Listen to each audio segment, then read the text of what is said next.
level was invented in the 17th century to put the right slant on things. We use it to make things plumb and true. Without it, buildings would lean, floors would be crooked, and maps would have inaccurate elevation information. So, the level really has helped us straighten out our world.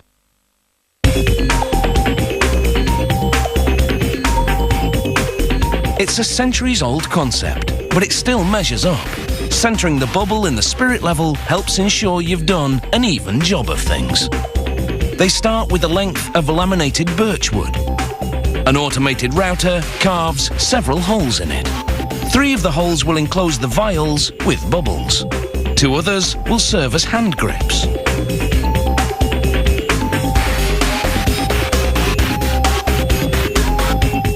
Once they've carved out plenty of niches, they move on to the perimeter of the wood.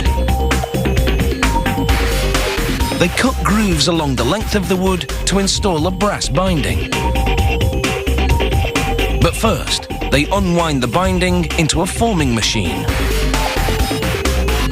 Rollers flatten it to get rid of the curl from the coiling. Other rollers then crimp the brass. The process will allow the strip to fit into those grooves on the level's wooden casing.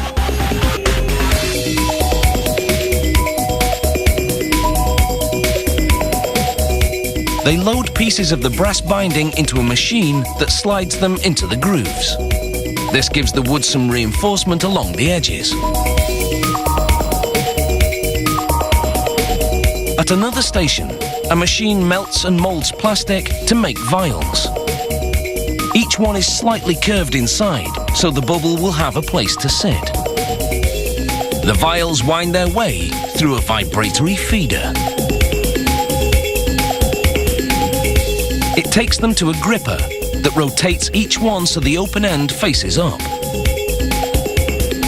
It's time for a fill-up with yellow mineral spirits, leaving just enough room for a bubble to form. A robotic arm plugs the vial with a plastic cap. Then, this sonic welder applies high-frequency sound waves to melt the cap into the vial. The vial is then transferred to an inspection station, where a tiny camera photographs the bubble and sends the picture to a computer for verification. For this production run, the bubble should be 1.2 centimeters wide. If it's on the mark, the computer allows the vial to move on.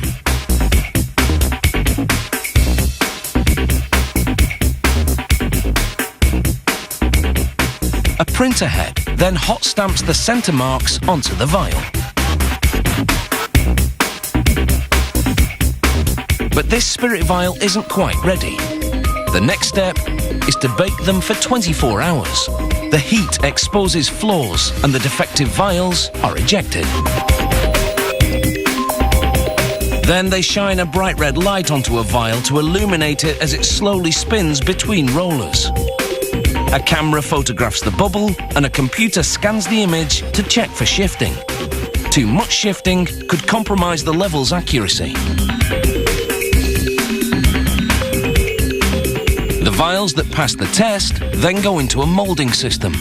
It injects melted plastic into crevices to make a cradle for each vial.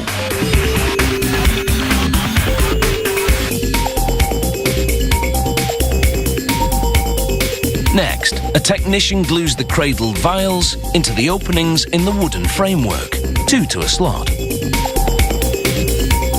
This is precision work. Each vial has to sit perfectly level. She checks her progress as it's magnified onto a monitor.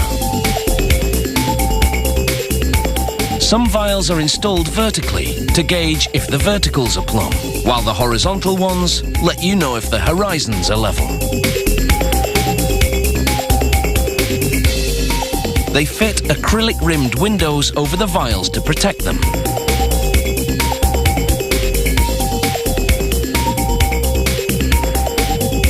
They screw rubber caps onto both ends of the level